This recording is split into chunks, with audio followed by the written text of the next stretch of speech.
नमस्कार साथियों, मैं अतुल भारत और आज हम आपके सामने कक्षा 8 की भूगोल की पाठ्य पुस्तक संसाधन एवं विकास उसका पाठ 2 लेके आए हैं।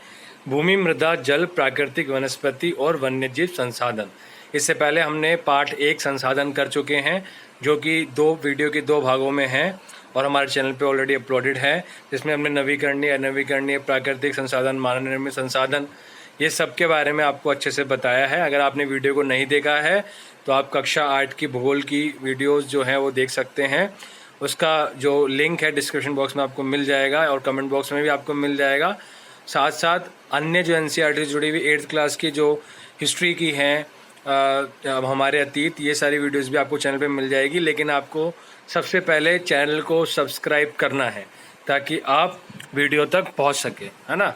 तो आपको अगर आपने चैनल को सब्सक्राइब नहीं किया है तो चैनल को सब्सक्राइब कर दीजिएगा, और अगर आपने चैनल को सब्सक्राइब कर रखा है तो अपने दोस्तों तक वीडियो को फॉरवर्ड ज़रूर करिएगा, ताकि ऐसे समय में जब स्कूल बंद हैं तब उनका भी फ़ायदा हो सके और घर बैठ के वो भी अच्छे से पढ़ सके, देश का नाम रोशन कर सके और एक अच्छा छात्र बन सके। तो आइए हम शुरू करते हैं। भूमि, मृदा, जल, प्राकृतिक वनस्पति और वन्यजीव संसाधन। तंजानिया। तंजानिया अफ्रीका के एक छोटे गांव में, तंजानिया जो है एक देश है अफ्रीका के अंदर, और उसके एक छोटे गांव में माम्बा पानी लाने के लिए प्रत्यय शीघ्र उठती है। माम्बा एक औरत या लड़की है जो कि सुबह सुबह जल्दी उठती है। उसे बहुत दूर जाना पड़ता है और वह कुछ घंटों के बाद लौटती है। इसके उपरांत वह घर के कार्यों में अपनी माँ का हाथ बटाती है और अपने भाइयों की बकरियों की देखभाल में मदद करती है। उसके पूरे परिवार के पास उनकी छोटी झोपड़ी के चारों ओर चट्टानी भूमि का एक भाग है। माम्बा के पिता, उसके फादर, कठिन परिश्रम के बाद मात्र कुछ मक्का और सेम ही उगा सकते हैं। फिर भी यह उनके परिवार के साल भर के खाने के लिए पर्याप्त नहीं है। पीटर न्यूजीलैंड के भेड़ पालन प्रदेश के मध्यवर्ती भाग में रहता है, जहां उसका परिवार ऊन प्रक्रमण करने का कारखाना चलाता है। प्रतिदिन जब पीटर स्कूल से लौटता है, वह अपने चाचा को अपनी भेड़ों की देखभाल करते हुए देखता है। उनका भेड़ों का बाड़ा कुछ दूरी पर पहाड़ियों से लगे हुए एक विस्तृत घास के मैदान पर स्थित है। वहां नवीनतम प्रौद्योगिकी, न्यू टेक्नोलॉजी का उपयोग करते हुए एक वैज्ञानिक विधि, ठीक है, एक टेक्निक के, साइंटिफिक टेक्निक के द्वारा इसका प्रबंधन किया जाता है। पीटर का परिवार जैविक कृषि द्वारा सब्जियां भी उगाता है। माम्बा और पीटर विश्व के 2 विभिन्न स्थानों में रहते हैं और उनके जीवन व्यतीत करने में बहुत अंतर है। ये विभिन्नता भूमि की गुणवत्ता, मृदा, जल, प्राकृतिक वनस्पति, प्राणियों और औद्योगिकी के उपयोग की भिन्नता के कारण है। इन स्थानों का एक दूसरे से भिन्न होने का मुख्य कारण इस प्रकार के संसाधनों की उपलब्धता है। तो भूमि, ठीक है, तो भूमि का, अब हम भूमि के बारे में पढ़ेंगे क्योंकि हमारा जो चैप्टर है वह भूमि, मृदा, संसाधनों के ऊपर ही है। तो अभी हम इसको पढ़ते हैं। एक कुछ इम्पोर्टेंट चीज़ रह गई कि क्या आप जानते हैं विश्व की 90% जनसंख्या भूमि क्षेत्र के 30% भाग पर ही रहती है।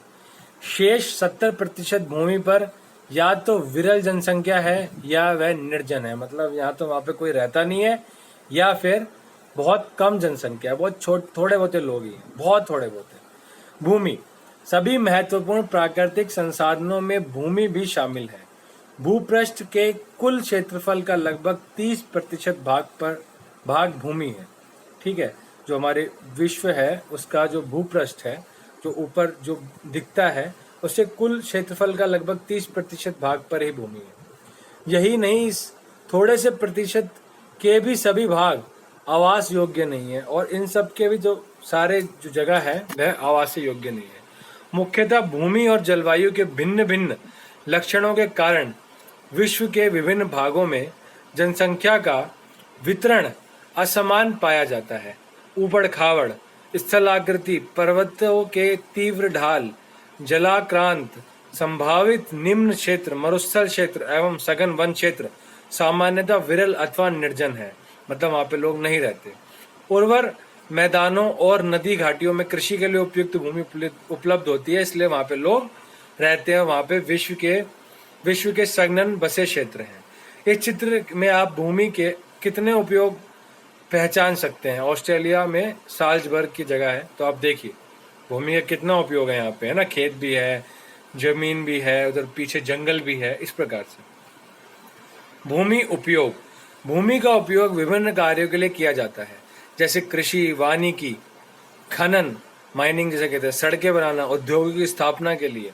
साधारणतः इसे भूमि उपयोग कहते हैं। क्या आप माम्बा और पीटर के परिवारों के भूमि उपयोग के विभिन्न तरीकों की सूची बना सकते हैं। भूमि का उपयोग भौतिक कारकों द्वारा निर्धारित किया जाता है, मतलब जो भौतिक जो सामने है फिजिकली रूप में, जैसे स्थलाकृति, मृदा, जलवायु, खनिज और जल की उपलब्धता। जल की उपलब्धता तो बहुत ज़्यादा महत्वपूर्ण है। मानवीय कारक जैसे जनसंख्या और प्रौद्योगिकी भी भूमि उपयोग प्रतिरूप के महत्वपूर्ण निर्धारक है। स्वामित्व के आधार पर भूमि को निजी भूमि और सामुदायिक भूमि में बांटा जा सकता है। निजी भूमि व्यक्तियों के स्वामित्व में होती है, जबकि सामुदायिक भूमि समुदाय के स्वामित्व में होती है। सामान्य रूप से इसका उपयोग समुदाय से संबंधित व्यक्तियों के लिए किया जाता है, जैसे चारा, फलों, नट या औषधि बूटियों को एकत्रित करना। इस सामुदायिक भूमि को साझा संपत्ति संसाधन भी कहते हैं। जनसंख्या और उनकी मांग सदैव बढ़ती रहती है, लेकिन भूमि की उपलब्धता सीमित है। स्थान के अनुसार भूमि की गुणवत्ता में अंतर होता है। लोगों ने सामुदायिक भूमि पर व्यापारिक क्षेत्र बनाने, नगरीय क्षेत्रों में घर बनाने और ग्रामीण क्षेत्रों में कृषि योग्य भूमि का विस्तार करने के लिए अनाधिकृत हस्तक्षेप करना शुरू कर दिया है। आज भूमि उपयोग प्रतिरूप में व्यापक परिवर्तन हमारे समाज में सांस्कृतिक परिवर्तनों को दर्शाते हैं। वर्तमान में कृषि और निर्माण संबंधी गतिविधियों के प्रसार के कारण निम्नीकरण, भूस्खलन, मृदा प्रदन मतलब मृदा कटना, मरुस्थलीकरण पर्यावरण के लिए प्रमुख खतरा है। तो आप यहाँ पे देख सकते हैं, है ना, किस प्रकार से क्या क्या हो रहा है धीमे धीमे करके। पहले जंगल थे, उसके बाद में लोगों ने वहाँ पे थोड़े घर बसाने शुरू कर दिए, सड़कें बनने लग गई, फिर बिजली के तारे आ गए। उसके बाद में वो जो खेत थे, जंगल थे, वह शहर में बस गए और अब बड़े बड़े सिटीज़ में बस गए। वहाँ पे इतनी ऊंची ऊंची बिल्डिंगें हो गई, वहाँ पे इतना संघनन हो गया कि बहुत ज़्यादा वहाँ पे भीड़ आ गई है। भूमि संसाधन का संरक्षण, बढ़ती जनसंख्या, सबसे ज़्यादा जनसंख्या ही सबसे बड़ी समस्या है पर्यावरण के लिए, याद रखिएगा। तथा इसकी बढ़ती मांगों के कारण वन भूमि और कृषि योग्य भूमि का बड़े पैमाने पर विनाश हुआ है। इससे इस प्राकृतिक संसाधन के समाप्त होने का डर पैदा हो गया। आपको पता है भूमि एक प्राकृतिक संसाधन है, इसलिए विनाश के वर्तमान दर को अवश्य ही रोकना चाहिए।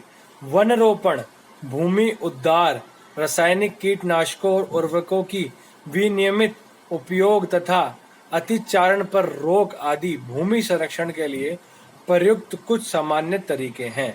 मृदा, पृथ्वी के पृष्ठ पर दानेदार कणों के आवरण की पतली परत मृदा कहलाती है, मिट्टी कहलाती है। यह भूमि से निकटता से जुड़ी हुई है। स्थल रूप मृदा के प्रकार को निर्धारित करते हैं। मृदा का निर्माण चट्टानों से प्राप्त खनिजों और जैव पदार्थ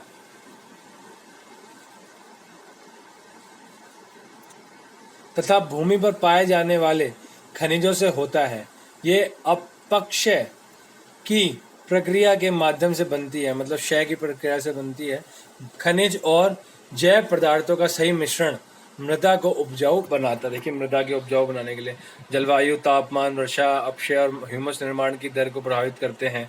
जनक, क्षय, रंग, गठन, रासायनिक गुणधर्म, खनिज मात्रा पर गम्यता को निर्धारित करती है। उच्च वश, तुंगता और ढाल मृदा के संचयन को निर्धारित करते हैं।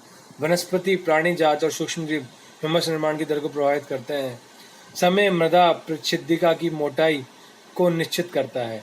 मृदा निर्माण को प्रभावित करने वाले ये आपके सामने ये कारक हैं। क्या आप जानते हैं केवल 1 सेंटीमीटर मृदा को बनने में सैकड़ों वर्ष लग जाते हैं। हम तो ऐसे उखाड़ देते हैं मिट्टी को, लेकिन इसको बनने के लिए सैकड़ों वर्ष, कई 100 साल लग जाते हैं। शब्दावली, अपक्षय, तापमान परिवर्तन, तुषार क्रिया, पौधों, प्राणियों और मनुष्य के क्रियाकलाप द्वारा अनावर्तित शैलों का टूटना और क्षय होना, ठीक है, उनको चोट पहुंचना, मतलब जो शैल होती हैं उसको ही अपक्षय कहते हैं, ठीक है। देखिए मृदा में आप देख सकते हैं, हमने पहले ही पढ़ा है कि ह्यूमस और वनस्पति के साथ ऊपरी मृदा, फिर बालूगाद क्ले के साथ, मिट्टी के साथ उपमृदा, चिकनी मिट्टी जिसे कहते हैं, अपेक्षित चट्टान पदार्थ और जनक चट्टान। इस प्रकार से भूमि का हमारा मृदा का जो मतलब परतें बिछी हुई हैं, ठीक है। कुछ इंपॉर्टेंट चीजें यहाँ पे, भूस्खलन। भूस्खलन को सामान्य रूप से शैल, मलबा या ढाल से गिरने वाली मिट्टी के बृहद संचालन के रूप में परिभाषित किया जाता है। वे प्राय भूकंप, बाढ़ और ज्वालामुखी के साथ घटित होते हैं। लंबे समय तक भारी वर्षा होने से भूस्खलन होता है। आपने देखा होगा उत्तराखंड के अंदर अभी बहुत सारी न्यूज़ में भी आ रहा था कि उधर भूस्खलन हुआ, हिमाचल में भूस्खलन हुआ। तो जहाँ जहाँ पर बारिश ज़्यादा होती है, पानी जो है, पानी मिट्टी को काट देता है और भूस्खलन होता है। नदी के प्रवाह को कुछ समय के लिए अवरुद्ध कर देता है। नदी अवरुद्धता के अचानक फूट पड़ने से निचली घाटियों के आवासों में विध्वंस आ जाता है। पहाड़ी भूभाग में भूस्खलन एक मुख्य और विस्तृत रूप से फैली प्राकृतिक आपदा है जो प्राय जीवन और संपत्ति को आघात पहुंचाती है और चिंता का एक मुख्य विषय है। एक वस्तुस्थिति अध्ययन। हिमाचल प्रदेश के किन्नौर जिले में रिकांगपिओ के निकट पंजी गांव में बड़े भूस्खलन के कारण राष्ट्रीय महामार्ग 22 की पुरानी हिंदुस्तान तिब्बत सड़क का 200 मीटर तक का भाग नष्ट हो गया। यह भूस्खलन पंजी गांव में तीव्र विस्फोटन द्वारा हुआ था। विस्फोटन के कारण ढाल का यह कमजोर क्षेत्र नीचे गिर गया, जिसके कारण सड़क और गांव के आसपास के क्षेत्र को क्षति पहुंची। पंजी गांव को किसी संभावित मानव विनाश से बचाने के लिए पूर्ण रूप से खाली करा दिया गया था। न्यूनीकरण क्रियाविधि। वैज्ञानिक परिविधियों के विकास से हमें समझने में शक्ति मिली है कि भूस्खलन उत्पन्न होने के कौन कौन से कारक हैं और उनका प्रबंधन कैसे करना है। भूस्खलन को रोकने की कुछ प्रविधियां निम्न हैं। भूस्खलन प्रभावित क्षेत्रों का मानचित्रण बनाकर इसमें प्रभावित होने वाले स्थानों को इंगित करना, इस पर इन क्षेत्रों को आवास बनाने के लिए छोड़ा जा सकता है। भूमि को खिसकने के से बचाने के लिए प्रतिधारी दीवार का निर्माण इस प्रकार से, ठीक है, सड़कों के किनारे हम कर सकते हैं, हाईवे पे, जो हम पहाड़ी हाईवे पे होता भी है, आपने देखा होगा। भूस्खलन को रोकने का सबसे प्रभावी तरीका वनस्पति आवरण में वृद्धि है, मतलब पेड़ पौधे लगाने में। उससे क्या होता है कि पेड़ पौधे मिट्टी को पकड़ लेते हैं, उसकी जड़ें जो है, और वहाँ की मिट्टी को फिर भूस्खलन नहीं होने देते, उसको खिसकने नहीं देते। सतही अपवाह तथा झरना प्रभावों के साथ साथ भूस्खलन की गतिशीलता को नियंत्रित करने के लिए पृष्ठीय अपवाह नियंत्रण उपाय कार्यान्वित किया गए हैं। तो आपने यहाँ पे भूस्खलन के प्रति हम देखेंगे प्रतिधारी दीवार है, तो ये एक बहुत महत्वपूर्ण है। तो हम इस प्रकार से यहाँ पे भूस्खलन का प्रबंधन कर सकते हैं, उससे लड़ सकते हैं, उस प्राकृतिक आपदा से। तो यहाँ पे हम बहुत छोटा सा यहाँ पे हमने एक वो ले लिया है, ब्रेक ले लिया है हम सेकंड वीडियो के लिए। तो अभी हम यहाँ पे फर्स्ट वीडियो कंप्लीट करते हैं और इसके बाद हम सेकंड वीडियो में हम नेक्स्ट पढ़ेंगे, जिसमें हम पढ़ेंगे मृदा निर्माण के कारक, ठीक है। तो अभी तक मुझे आशा करता हूँ कि आपको वीडियो समझ में आई होगी, आपको अच्छा लगी होगी और आप अपने दोस्तों ज़रूर पहुँचाएंगे इस वीडियो को। अगर आपको कोई भी समस्या आती है, कुछ भी आता है, तो कोई प्रॉब्लम आती है तो कमेंट बॉक्स में ज़रूर लिखिएगा, हम उसकी समस्या का समाधान करेंगे। और जल्दी ही जब नेक्स्ट वीडियो कंप्लीट हो जाएगी, पार्ट कंप्लीट हो जाएगा, उसके बाद प्रश्न उत्तर के साथ में इस वीडियो के भी प्रश्न उत्तर लिखित रूप में वीडियो में ही लेके आएंगे, जिससे आप अपने घर पे बैठ के उसके क्वेश्चन आंसर भी लिख सकते हैं। लेकिन सबसे पहले आपको चैप्टर को पढ़ना है, देखना है, समझना है, तभी आपको उसके प्रश्न उत्तर लिखने हैं, वरना आपको चीज़ समझ में नहीं आएगी। तो जल्दी मिलेंगे नेक्स्ट वीडियो के साथ में। घर पे रहिए, स्वस्थ रहिए, मस्त रहिए, पढ़ते रहिए, देश का नाम रोशन करते रहिए, अच्छा खाइए और थोड़ी बहुत ही एक्सरसाइज ज़रूर करिए ताकि मेंटली और फिजिकली फिट रहे। जल्दी मिलते हैं नेक्स्ट वीडियो में। जय हिंद, जय भारत।